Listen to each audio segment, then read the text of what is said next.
Hi, Nancy Spears with Gen Connect, and today I have the privilege of talking to Marianne Williamson, who's an author, spiritual teacher, and leader. She's written 10 books, 6 of which have been on the New York Times bestseller list, and 4 of those have been #1. Hi, Marianne. Hi. What a privilege it is to meet you. You know, at Gen Connect, we like to think of you as a world-class change agent. Oh, thank you. Thank you. And it's true.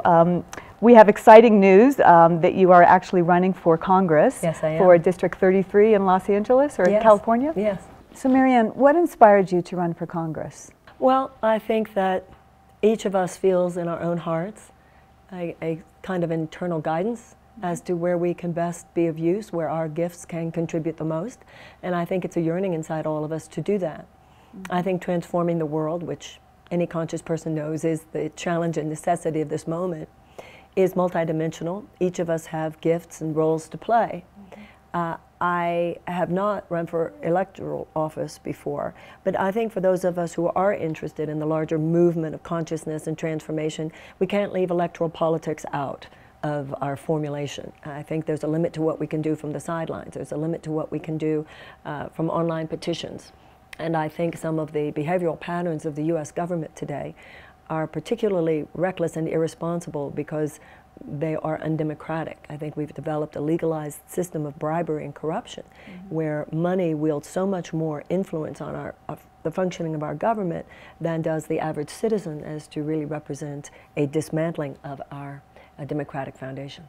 And today you tweeted to your 215,000 followers that humanitarian, not economic values should rule our civilization. Absolutely. And so do you think American values are broken or just cracked? I don't think American values are the problem. We're talking about the values demonstrated by the behavior of our government. There's a big difference. Martin Luther King said that the American people were far more compassionate than the U.S. government.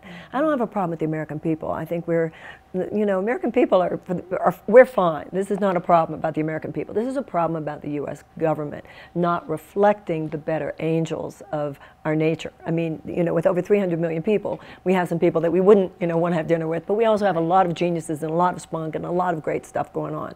The problem has to do with the fact that our governmental functioning is serving moneyed forces now, for all intents and purposes, more than it's serving the people of the United States.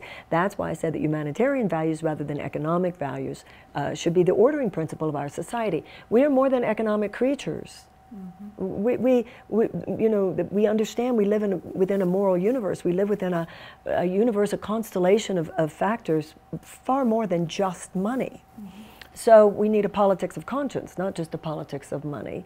And we need to make love the bottom line in everything. If love should be the bottom line in anything, it should be the bottom line in politics as well. You can't sanely run a country and just not deal with the fact that we have the second highest child poverty rate among all advanced nations. We're second only to Romania.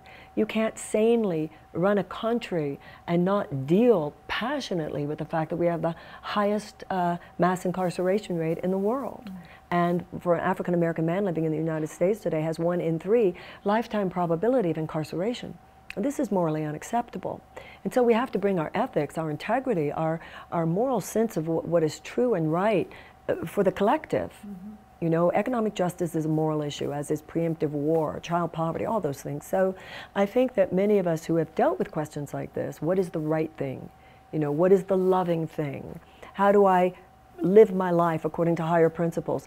Many of us who have already been involved in that conversation in our personal lives, I think, are the natural leaders for bringing that conversation into our national life as well. Okay, so that's what I was going to ask you is, how do you shift the conversation in a political arena? Very unnatural conversation heretofore in our political arena to talk about consciousness, awareness, compassion, and love. How do you shift? How do you ignite that shift? I don't think it's unnatural. We just haven't been doing it. We have to take responsibility for that. How can people who try to live a more conscious life complain about politics not being more conscious when we ourselves have not been putting conscious conversation into it? Yes. We've been withholding our contribution, saying we don't want anything to do with it because it's not more conscious, but who would be talking the conscious stuff if not us? That's why I think my candidacy matters. It's why I hope that I win, because I feel that it will help open the space for more people to feel all around the country, yeah, I could run for office and have a more conscious conversation and maybe even win. You definitely will. I believe on both levels. Thank you. So very good luck. For more with Marianne Williamson, please check her out on MarianneWilliamsonforcongress.com.